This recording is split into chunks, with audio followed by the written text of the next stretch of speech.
Welcome to Cerebral Women in Paris Art Talks podcast. I'm Phyllis Hollis, your host. Years ago, after hearing an artist say art will save us, my intellectual curiosity was sparked, and I began a journey to understand exactly how. Through conversations with visual artists and the professionals who support them, I explore how art helps us see our history, our culture, our lives, and the experience of others in ways no other medium can. Capturing these voices is essential. They remind us of the power of art and the importance of noticing life's simple beauty. And now, here in Paris, a city that has long welcomed the daring, the dreamers, and the defiant, I continue these conversations where art breathes, questions, and reminds us that creation itself is an act of liberation. Welcome and enjoy Cerebral Women in Paris. This episode features Modou Dieng Yacine. Born in Senegal, he studied at the École Nationale de Beaux-Arts in Dakar, Senegal, and later earned an MFA from the San Francisco Art Institute in California. He currently lives and works in Chicago and is also active as a curator, co-founder of the curatorial company Blackpuffin. Modou works across painting, photography, collage, and mixed media. He often uses non-traditional materials such as denim, burlap, cardboard, vinyl records, archival prints, and hybrid materials layered onto surfaces. He explores architectural motifs, layering of materials, deconstruction of facades, and reveals negative space as a strategy. Major themes in his practice are identity, migration, postcolonial history, architecture and habitat, and the intersection of African and Western cultures. He is represented in numerous collections. Among those are the collections of the Student Museum of Harlem in New York, the Smithsonian National Museum of African Art in Washington, D.C., Kranzberg Foundation in St. Louis, Carlsberg Foundation in Copenhagen, to name a few. Please visit cerebralwomen.com for his expanded bio and enjoy this episode featuring Modou Dieng Yacine. Modou, welcome to Cerebral Women Art Talks in Paris. Thank you. Let's begin with, when did you recognize that you are an artist? Did you recognize your creativity? I would say it happened twice. It happened twice in my life. I think I was around maybe 10. I don't, maybe 8, I don't know.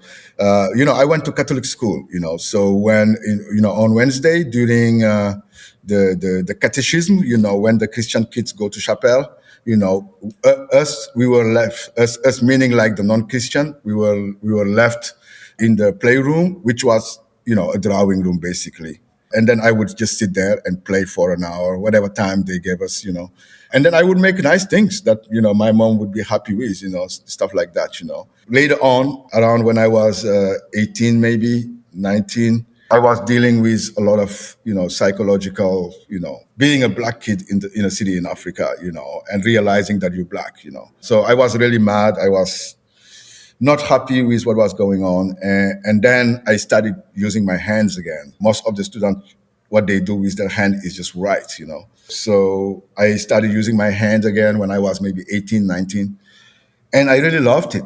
And my sister told me, hey, maybe you should think about being an artist because you already dress like an artist, So, a few months later, I find myself in art school, So yeah, that's when I really discover myself basically, through my hands and discover my mind, and since then I've been just a student of art. How do you define your practice? How do I define my practice? How do you mean? Do you paint? Do you sculpt?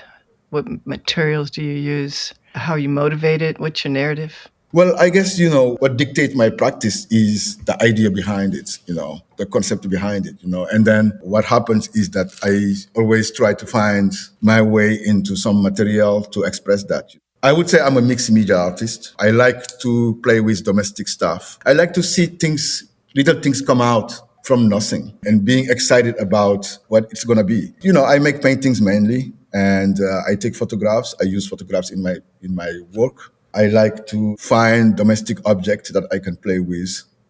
So, but I would say I'm a painter mainly. Was there a professor, another artist, or a body of work that really influenced you early on? Two things happened in my life, when I was in art school. I was in art school in Dakar, and during one of the Biennale, while I was a student, the American embassy organized some kind of workshop, exhibition for African American artists during the Biennale. And then for some reason, they end up coming to visit my art school, because maybe they asked for the art school in town. And those artists were Frank Bowling, Mary Lovelace O'Neill, Joe Overstreet, Leonardo Drew, and Mildred Thompson. And I'm sitting in my studio and I'm 18, whatever, 19. And you have these big, beautiful, tall black guys, walking in, black ladies walking in. And everybody was at the events. And so I was just the only one in the school, and then they end up hanging out with me. And then while, one teacher who was with them trying to gather other people to come, and they start talking to me. I couldn't understand what they were saying because I didn't speak English then.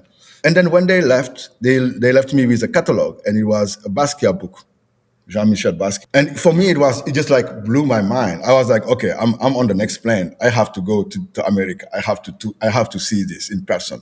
So that was a big moment in my life when I discovered African American art. So within your art, are there certain thoughts or themes or concept that connects everything? Sure.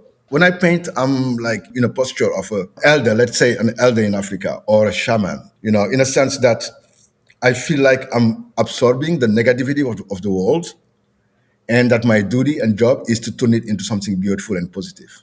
So with that posture, it just sort of takes me to places, So when you're working, when you're painting, are you listening to music? Yeah, most of the time I listen to jazz, but also all of the derivative of, what we can call, black sort of diasporic music, whether it's reggae, whether it's drum and bass, whether it's hip hop, dub. I like British stuff, so London stuff. And but music, the rhythm is always there, because I'm bringing this Senghor into the conversation because he says something very beautiful. He said, African architecture should be based on asymmetric parallels.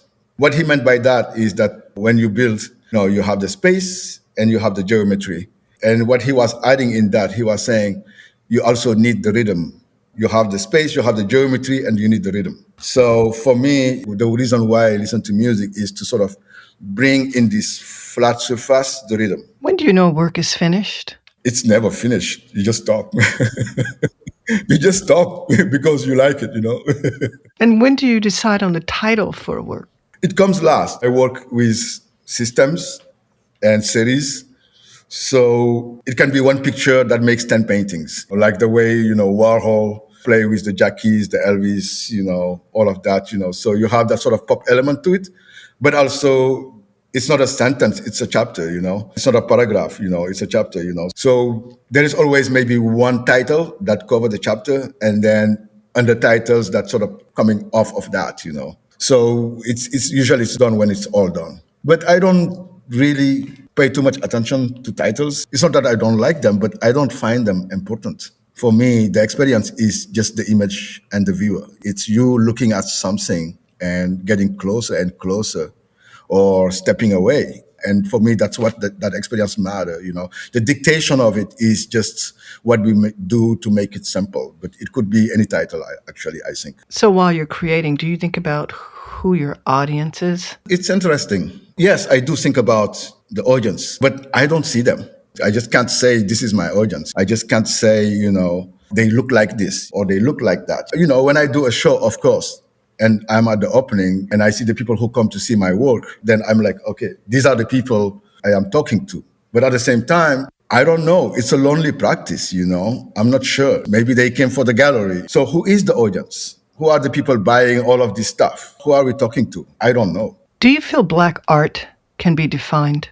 I think Black artists can be defined, and they like to be defined, and they want to feel safe and comfortable, and they want to be recognized. They want to be seen. Therefore, there is a definition to that, and you know where to seek it and where to find it. But I don't think there is such a thing as black art. You can say African art, you can say Asian art, you can say American art, but can you say white art? I'm not sure. Like, what is white art? How does it work? You know, is it because it's a man and he is white, or it's a woman, she's white, and therefore, how can the whiteness define what they are making? Oh, this is something a white person could make or should make or made. I don't understand, you know. I don't think it works that way.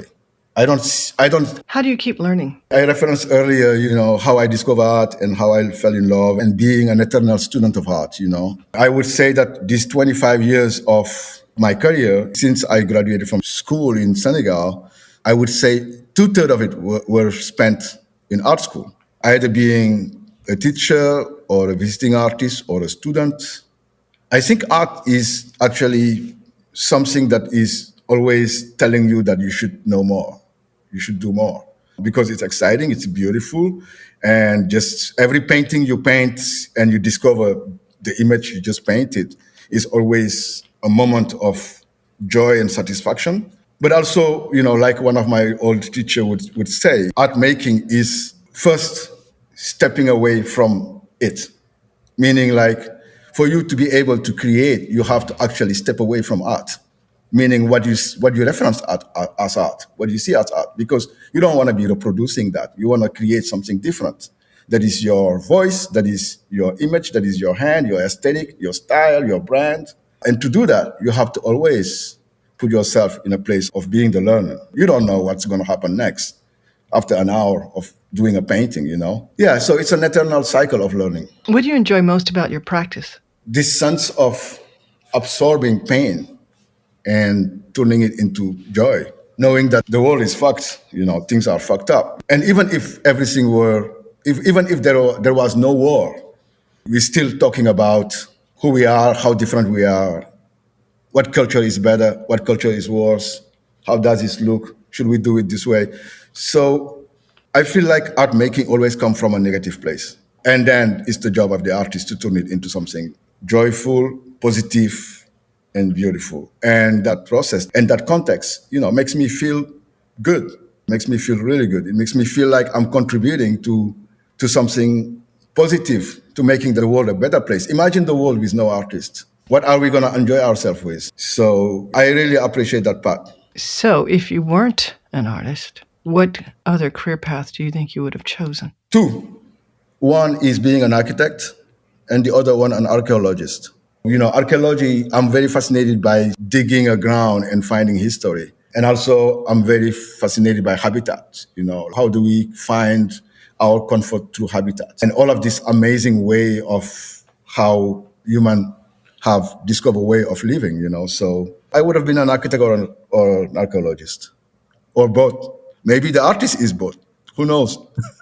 Let's talk about your work a little bit. So what materials do you use? Well, right now I'm doing a series on wrestlers, because everybody is wrestling right now, you know, and the world is in turmoil. So I was in Dakar and I went to see the sunset one day, you know, and then there was a bunch of wrestlers there playing among friends. And I found it super exciting, you know, because I have these beautiful guys, bodies, dancing around, wrestling around, playing around, showing their capacity, their endurance, and all of that. And you had this beautiful sunset. And I took some pictures and talked to them. And since I've been making that work, it's work on canvas, but I'm using a lot of burlap. I'm using a lot of cardboard. I'm using a lot of texture on the canvas. You don't see it when the work is finished, but it's embedded. It's there. To give them this sense of habitat, this sense of gathering all of this residue of life and putting them on the canvas and drawing them on top of it. And then I'm doing oil pastel to finish them, or oil stick if you want. What's your process of choosing color? Right now, I am in, what would I say, my phase of cold tropical colors. And cold because they tend to be a little bit darker, just like a failed sunset, you know what I mean? The sunset is there. It's just that you might not see much of it. Yeah, I'm using those tropical dark colors, cold, like blue, purple, and then pushing the red and pink and orange on it, you know. So a little bit of green, So it's kind of colorful but dark. Does it feel dark? Well, you tell me when you see them. But my palette really is, like I said, my work is always defined by the concept I have, the idea I have. So the palette comes with it. And, sometimes it can be the cold Midwest palette, very gray or very dark blues and black, So, yeah, it depends on the context and the work I'm doing. How has your technique developed or changed over the years? It has a base, and then it venture out and pick some new stuff and come back and go out again, So there's always a base, which is I take the canvas as a more of a domestic object than this very sacred linen Buddhist thing that you have to revere as a painter. So it's a constant battle with the canvas, whether I bring the image or the photography aspect of it, or whether I add domestic materials. I guess it's a black thing to do, I guess, because when you thinking about Mark Bradford, thinking about Simon Lee, thinking about Leonardo Drew, thinking about, you name it. I think Kahinde was the first black painter to kind of like revere the canvas as a surface, and give it its due, the way it was done in the 15th century.